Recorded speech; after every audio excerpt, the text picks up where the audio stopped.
Price lord. இன்னைக்கு feed the hungry ப்ராஜெக்டோட சமையல் என்னன்னா தக்காளி சாதம், அப்புறம் வாழைக்காய் வறுவல் செஞ்சுருக்காங்க.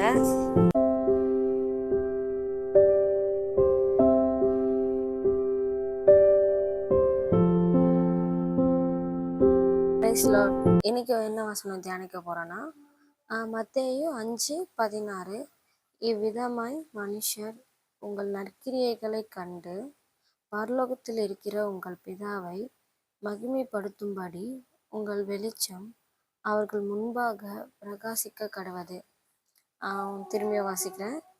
இவ்விதமாய் மனுஷர் உங்கள் நற்கிரியைகளை கண்டு பரலோகத்தில் இருக்கிற உங்கள் பிதாவை மகிமைப்படுத்தும்படி உங்கள் வெளிச்சம் அவர்கள் முன்பாக பிரகாசிக்க கடவது.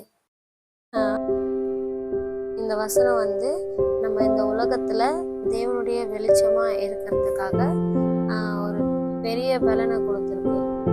அந்த மாதிரி தான் இன்னைக்கு எனக்கு ஒரு பலனை கொடுத்துச்சு இந்த வசனம்.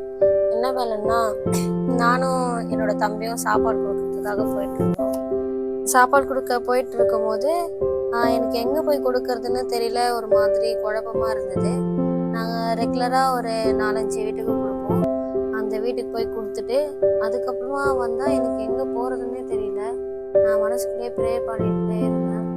அப்போ இந்த வழியா போ அப்படின்னு சொல்லி எனக்கு லீட் பண்ண மாதிரி இருந்துச்சு. நான் அந்த வழியா போனேன். அங்கே போனால் ஒரு ஹாஸ்பிட்டல் இருந்தது. அந்த ஹாஸ்பிட்டலுக்கு வெளியே ஒரு பாட்டி உட்காந்துட்டு இருந்தாங்க. அந்த பாட்டிக்கு சாப்பாடு கொடுத்துட்டு அதுக்கப்புறமா அங்கேயே ஒரு 2-3 பேருக்கு சாப்பாடு கொடுத்துட்டு வரக்கூடிய கிருபை தேவன் கொடுத்தாரு. அதுக்காக தேவனுக்கு நன்றி. அந்த டைம்ல ஒரு பெரிய பலனை எனக்கு கொடுத்தாரு. நான் குழப்பத்துல இருந்தேன். ஆனா அந்த டைம்ல ஒரு சின்ன ப்ரேயர் மூலமா எனக்கு இருந்த அந்த குழப்பத்தை தேவன் சரிப்படுத்தினாரு.